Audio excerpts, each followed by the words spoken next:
Movie की शुरुआत global disaster के 3 साल बाद होती है, जब जमीन पर रीवर्स नाम के खतरनाक मॉन्स्टर आ गए थे। इन रीवर्स ने 95% इंसानों को खत्म कर दिया था। जो लोग बचे होते हैं वो 8000 फीट की ऊंचाई पर रहते थे, क्योंकि ये रीवर्स ज्यादा बुलंदी वाली जगहों पर नहीं जा सकते थे। इसी वजह से उन्होंने 8000 फीट की बुलंदी तक निशान लगाए हुए थे और बचे हुए सब लोग सेफ जोन के अंदर रहते थे। कहानी की शुरुआत में हम हंटर को देखते हैं, जो बोर होकर सेफ जोन से बाहर निकल आता है। असल में हंटर जिस एरिया में रहता था वहाँ उसके साथ खेलने के लिए कोई हम उम्र बच्चा नहीं होता, इसलिए वो चट्टान पर बैठकर दूसरे पहाड़ों पर मौजूद बच्चों को खेलता हुआ देखने लगता है। कुछ देर बाद उसे रीवर्स की हल्की सी आवाज सुनाई देती है। रीवर्स की आवाज सुनते ही हंटर बहुत ज्यादा घबरा जाता है और तेजी से अपने घर की तरफ भागने लगता है। मॉन्स्टर भी उसकी तरफ तेजी से बढ़ रहा होता है, मगर आखिरी लम्हे में हंटर सेफ जोन के अंदर दाखिल हो जाता है। इस लाइन से ऊपर रीवर नहीं आ सकते थे। इसके बाद हमें पहाड़ की चोटी पर हंटर का गांव दिखाया जाता है, जहाँ पर 200 से भी कम लोग रहते हैं। ये गांव 84-160 फीट की बुलंदी पर वाक़ होता है। हंटर अपने वालिद विल को बताता है कि वो आज सेफ जोन की लाइन के पार चला गया था, मगर वहाँ रीवर आ गए और वो मरते मरते बचा। विल उसे प्यार से समझाता है कि आइंदा ऐसी गलती कभी मत करना और ये भी याद रखो कि तुम्हें रोजाना ऑक्सीजन की जरूरत होती है, इसीलिए दूर मत जाया करो। विल की बीवी को रीवर्स ने मार दिया था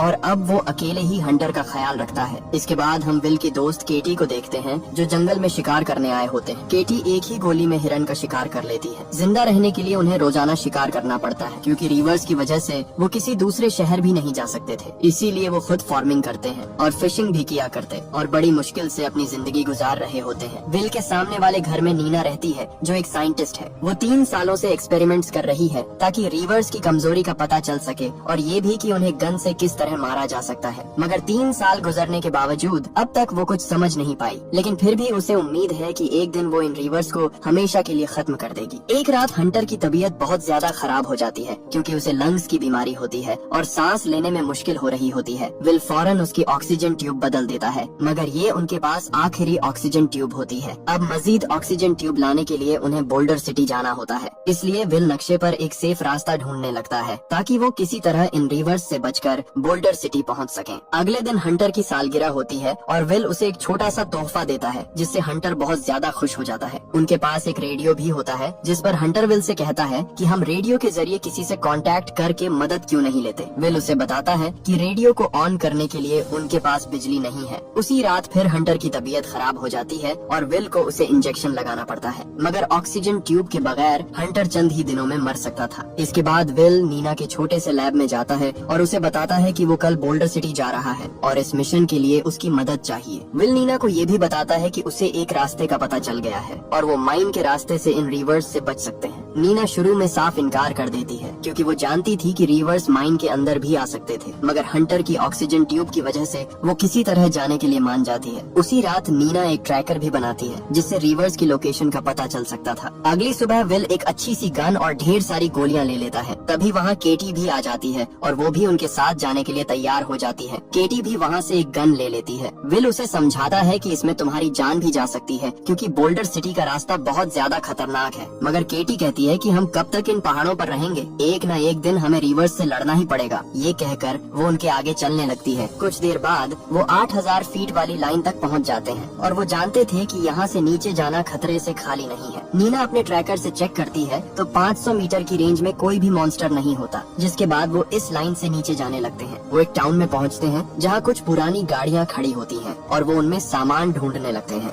विल को एक ग्रेनेड लॉन्चर मिलता है, जो वो केटी को दे देता है। नीना को रिवर्स की बॉडी का एक छोटा सा टुकड़ा मिलता है, जो लोहे से भी ज्यादा मजबूत होता है, और वो उसे अपने पास रख लेती है। इसके बाद वो बोल्डर सिटी की तरफ बढ़ने लगते हैं। रास्ते में उन्हें ढेर सारे घोड़े नजर आते हैं। ये देखकर वो हैरान हो जाते हैं कि रिवर्स उन्हें कुछ नहीं कहते, वो सिर्फ इंसानों को ही मारते हैं। फिर वो एक और जगह पर पहुंचते हैं, जो सेफ जोन से 400 फीट नीचे होती है। वहाँ विल बताता है कि सेफ जोन में जाने के लिए कम से कम 15 मिनट लग सकते हैं। उसी टाइम नीना ट्रैकर चेक करती है तो उसे पता चलता है कि एक रिवर्स उनके पास कहीं आ चुका है। है। ये देखकर वो सब तेजी से भागने लगते हैं। विल चेयर लिफ्ट के स्टेशन पर पहुंचकर उसे ऑन करने की कोशिश करता है, मगर वो ठीक से काम नहीं कर रही होती। दूसरी तरफ केटी के पास ग्रेनेड लॉन्चर होता है। वो जल्दी से उसे रीलोड करती है। जैसे ही रिवर्स जंगल से बाहर आता है, केटी उस पर ग्रेनेड फायर करती है, मगर रिवर्स को उससे कोई फर्क नहीं पड़ता और वो तेजी से उनकी तरफ बढ़ने लगता है। उसी लम्हे नीना किसी तरह लिफ्ट को ऑन कर लेती है। विल और नीना लिफ्ट पर बैठकर ऊपर की तरफ जाने लगते हैं। केटी चेयर लिफ्ट के एक खंबे पर चढ़ जाती है और जैसे ही वो दोनों करीब आते हैं, वो जंप लगा देती है। विल उसे मजबूती से पकड़ लेता है। वो सिर्फ 50 फीट ही सेफ जोन से दूर होते हैं कि रिवर्स एक केबल को पकड़कर जोर जोर से हिलाने लगता है, जिससे वो तीनों चेयर लिफ्ट से नीचे गिर जाते हैं। वो जल्दी से उठकर फुल स्पीड से सेफ जोन की तरफ भागने लगते हैं। रिवर्स भी तेजी से उनके पीछे आ रहा होता है, मगर आखिरी लम्हे वो तीनों 8000 फीट वाली लाइन पार कर लेते हैं। रात के टाइम वो एक सुनसान रिजॉर्ट में पनाह लेते हैं। वहाँ नीना उन्हें बताती है कि रिवर्स ने सिर्फ 1 महीने के अंदर 95% इंसानों को खत्म कर दिया है। सबसे अजीब बात ये थी कि रिवर्स इंसानों को खाते नहीं थे, बस बेदर्दी से मार देते थे और नीना को इसका जवाब ढूंढना होता है ताकि वो इन रिवर्स को मारने का कोई तरीका ढूंढ सके।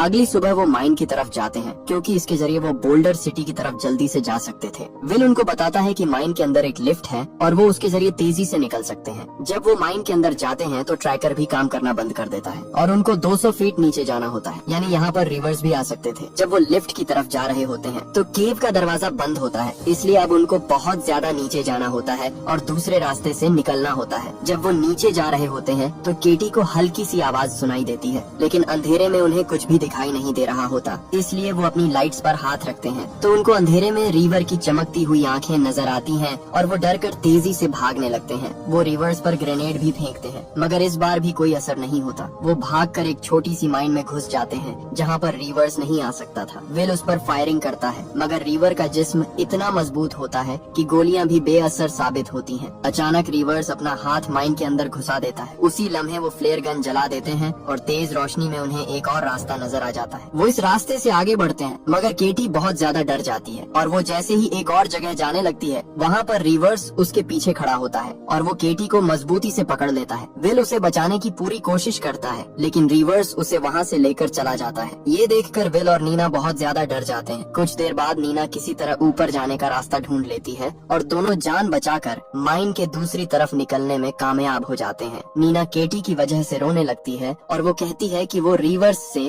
केटी का बदला जरूर लेगी। बाद में वो एक वीरान टाउन पहुंचते हैं। रात होने वाली होती है, इसलिए वो एक खाली घर में रुकने का फैसला करते हैं। वहाँ नीना विल को बताती है कि अगर वो अपने शहर की लैब तक पहुँच जाए तो शायद वो रिवर को मारने का कोई तरीका ढूंढ सके। असल में नीना को रिवर की कुछ कमजोरी का पता चल गया था, मगर विल को उसकी बात पर बिल्कुल भी यकीन नहीं आता और कहता है कि रिवर्स किसी मौजज़े से ही मर सकते हैं। अगले दिन वो गाड़ी लेकर बोल्डर सिटी की तरफ जाने लगते हैं। वो सेफ जोन से आगे गाड़ी को फुल स्पीड से ले जाते हैं और कुछ ही देर में हॉस्पिटल पहुंच जाते हैं। हॉस्पिटल में सब कुछ बिखरा हुआ होता है। वो टाइम वेस्ट के बगैर जल्दी से ऊपर मेडिकल स्टोर की तरफ जाने लगते हैं। वो बड़ी एहतियात से आगे बढ़ रहे होते हैं। जब वो स्टोर में पहुंचते हैं तो विल वहां से ऑक्सीजन ट्यूब्स को ढूंढने लगता है। तभी नीना को रिवर की आवाज सुनाई देती है और वो उनकी तरफ तेजी से बढ़ रहा होता है। विल को उसी टाइम ऑक्सीजन ट्यूब्स भी मिल जाती हैं और वो ट्यूब्स को बैग में पैक कर लेता है और दोनों वहां से भागने लगते हैं। रिवर दीवार की दूसरी तरफ से हमला करता है, मगर वो दोनों उसके हमले से बच जाते हैं और वो तेजी से ऊपर वाले फ्लोर पर जाने लगते हैं। तभी विल को रिवर पकड़ लेता है। नीना समझदारी से काम लेती है और वहाँ पर रखी कुल्हाड़ी उठाकर रिवर्स को जोर से मारती है, जिससे विल रिवर्स के हाथ से निकल जाता है। फिर वो भागकर आखिरी कमरे में जाते हैं जहाँ पर विल को ऑक्सीजन सिलेंडर्स नजर आते हैं, जिनको देखकर